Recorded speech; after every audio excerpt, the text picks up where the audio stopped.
Hello everyone, welcome back my YouTube channel. आज अपन human reproduction जो chapter है उससे रिलेटेड कुछ एमसीक्यूज को सॉल्व करेंगे।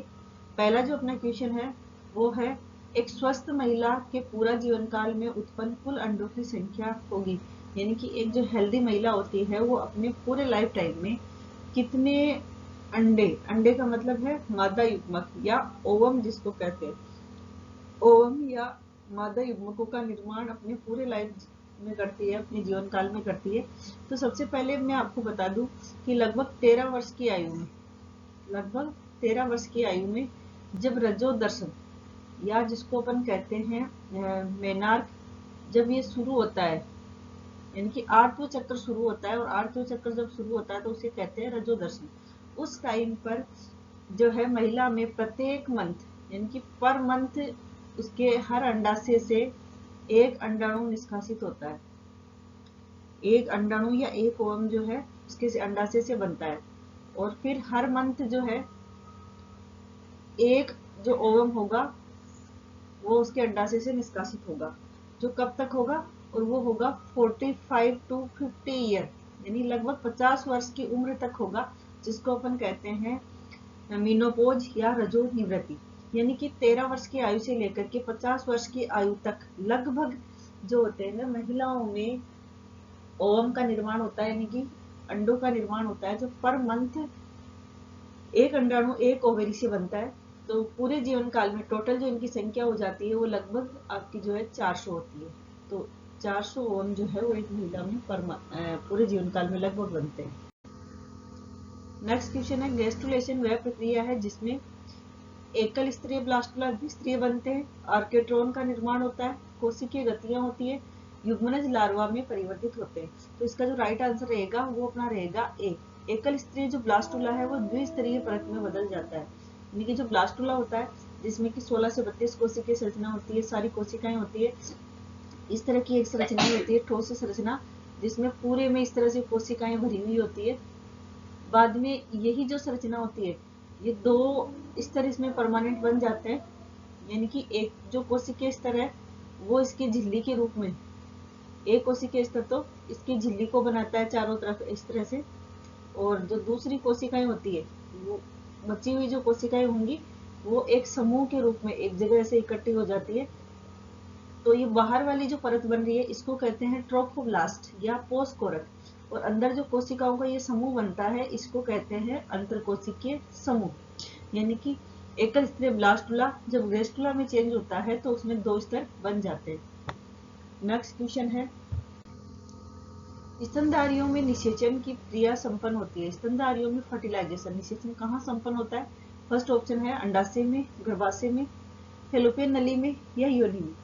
तो जो निषेचन की प्रक्रिया है यानी कि नर और मादा युग्मकों का संलयन, मेल और फीमेल गैमेट्स का फ्यूजन जो होता है वो कहाँ होता है? वो होता है फैलोपियन नलिका में, यानी कि अंडवाहिनी में होता है। नेक्स्ट क्वेश्चन है, गर्भाशय किससे संबंधित है? गर्भाशय किससे संबंधित है? नर जनन तंत्र से, मादा जनन तंत्र से, पादप जनन तंत्र से, या इन सभी से? तो गर्भाशय या यूटेरस जो होता है वो नर जनन तंत्र का भाग तो बिल्कुल भी नहीं है, पादप जनन तंत्र से भी इसका मतलब कोई मतलब नहीं है गर्भाशय यूटेरस का। और तो इसका जो राइट आंसर रहेगा वो रहेगा मादा या स्त्री जनन तंत्र से। यूटेरस या जो गर्भाशय होता है वो मादा यानी फीमेल रिप्रोडक्टिव पार्ट है। नेक्स्ट, कोशिकीय अवस्था में भ्रूण क्या कहलाता है? कोशिकीय अवस्था में भ्रूण जो है उसको गैस्ट्रुला कहेंगे, मोरुला कहेंगे, ब्लास्टोमेर कहेंगे या ब्लास्टुला कहेंगे। तो जब तक कोशिकीय अवस्था रहती है तब तक भ्रूण को अपन ब्लास्टुला कहते हैं। नेक्स्ट क्वेश्चन है, परिपक्व शुक्राणु के शीर्ष पर एक टोपीनुमा संरचना पाई जाती है, उसे क्या कहते हैं? फर्स्ट ऑप्शन है एक्रोसोम, मेसोसोम, एपिसोम या स्पेरोसोम। तो एक्रोसोम जो होती है वो शुक्राणु की शीर्ष संरचना होती है जो टोपीनुमा संरचना है, और यही अंडाणु को भेदते समय एंजाइम को स्रावित करती है और अंडाणु में प्रवेश करने में सहायक होती है। सगेली कोशिकाएं सहायक है, यहाँ सगेली का मतलब है सर्टोली। सर्टोली कोशिकाएं किसमें सहायक है? ये मिसप्रिंट हुआ है थोड़ा। सर्टोली कोशिकाएं किसमें सहायक होती है? एंजाइम उत्पादन में, अंड के निर्माण में, शुक्राणुओं के परिपक्वन में या अंडाणुओं के परिपक्वन में। तो सर्टोली कोशिकाएं नर जनन तंत्र से संबंधित होती है, शुक्र जनन नलिका की कोशिकाएं होती है और ये बन रहे शुक्राणुओं को परिपक्वन में हेल्प करती है, ये शुक्राणुओं को पोषण देती है, उनका परिपक्वन करती है। नेक्स्ट क्वेश्चन है, अंडाणु के भेदने से पूर्व शुक्राणु का परिपक्वन कहलाता है। अंडाणु के भेदने से पहले जो शुक्राणु का परिपक्वन होता है उसको क्या कहते हैं, उसे कहते हैं कैपेसिटेशन, यानी कि शुक्राणु का योग्यता अर्जन, कैपेसिटेशन या शुक्राणु का योग्यता अर्जन। नेक्स्ट क्वेश्चन है, फेलोपियन नलिका का अंडाशय के निकटस्थ भाग होता है। फेलोपियन नलिका जो होती है, जो कि यूटेरस से यानी कि गर्भाशय जो होता है मादा का, जो नाशपति के आकार का, उस गर्भाशय वाले भाग से यहाँ पर फेलोपियन नलिका जो निकली होती है। इस फेलोपियन नलिका के 3 भाग होते हैं। सबसे नीचे वाला ये वाला भाग जो होता है इसको कहते हैं इनफंडिबुलम या कीपक। बीच वाला जो चौड़ा भाग होता है तो कहते हैं एम्पुला या तुम्बिका, और जो संकीर्ण भाग होता है इसको कहते हैं इस्तमस। तो गर्भाशय के निकट स्थित जो भाग होता है वो होता है संकीर्ण पथ। नेक्स्ट क्वेश्चन है, आनुवंशिक कूट में कितने कूट होते हैं? जेनेटिक कोड में कितने कूट होते हैं? 4, 16, 32 या 64। तो जेनेटिक कोड में 64 कोड होते हैं। नेक्स्ट है, द्विगुणित संरचना है। अंड, युग्मनज, ए और बी दोनों या द्वितीय केंद्रक। तो अंड तो अगुणित होता है, युग्मनज द्विगुणित है और ए और बी दोनों नहीं है। द्वितीय केंद्रक में अगर अपन देखें तो 2 केंद्रक होते हैं और दोनों केंद्रक जो है संयुक्त रूप से द्विगुणित कह सकते हो, लेकिन दोनों केंद्रक अलग अलग अगुणित होते हैं। तो जो राइट आंसर अपना वो रहेगा युग्मनज। नेक्स्ट क्वेश्चन है, मादा मानव में अंडाशय से अंडों का निकलना क्या कहलाता है? मादा मानव में अंडाशय से अंडों का निकलना अंडोत्सर्ग कहलाता है, ओव्यूलेशन कहलाता है। नेक्स्ट है, लीडिंग कोशिकाएं पाई जाती है यकृत में, वृषण की शुक्र जनन नलिका में, वृक्क में या आंत में। तो लीडिंग कोशिकाएं नर जनन तंत्र से संबंधित होती है और ये वृषण की टेस्टिस की जो शुक्र जनन नलिकाएं होती है, टेस्टिस की शुक्र जनन नलिकाओं में पाई जाती है और ये एंड्रोजन्स यानी कि नर जनन हार्मोन जो है अपना टेस्टोस्टेरोन उसका निर्माण करती है। नेक्स्ट है, मानव में निषेचन होता है। मानव में गर्भाशय में, योनि में, अंडाशय में या फेलोपियन नलिका में। तो मानव में जो निषेचन की क्रिया होती है वो फेलोपियन नलिका या अंडवाहिनी में संपन्न होती है। नेक्स्ट है, किस हार्मोन द्वारा अंडोत्सर्ग नियंत्रित होता है? TSH, ACTH, ADH, FSH and LH। तो अंडोत्सर्ग की जो प्रक्रिया होती है वो FSH और LH और मोस्टली LH। जब LH ल्यूटिनाइजिंग हार्मोन, FSH का मतलब है फोलिकुलर स्टिमुलेटिंग हार्मोन, LH की जब सांद्रता बढ़ जाती है और ये आर्तव चक्र के लगभग 14वें दिन होता है, आर्तव चक्र के 14वें दिन जब LH की सांद्रता बढ़ जाती है तो उसे कहते हैं LH सर्ज और उसी की वजह से ओव्यूलेशन या अंडोत्सर्ग होता है। नेक्स्ट क्वेश्चन है, सर्टोली कोशिकाएं पाई जाती है। सर्टोली कोशिकाएं कहाँ पाई जाती है? यकृत में, वृषणों में, अंडाशय में या अग्नाशय ग्रंथि में। सर्टोली कोशिकाएं टेस्टिस में यानी कि वृषण में पाई जाती है और ये सर्टोली कोशिकाएं जो है स्पर्म्स को, शुक्राणुओं को पोषण प्रदान करने का काम करती है।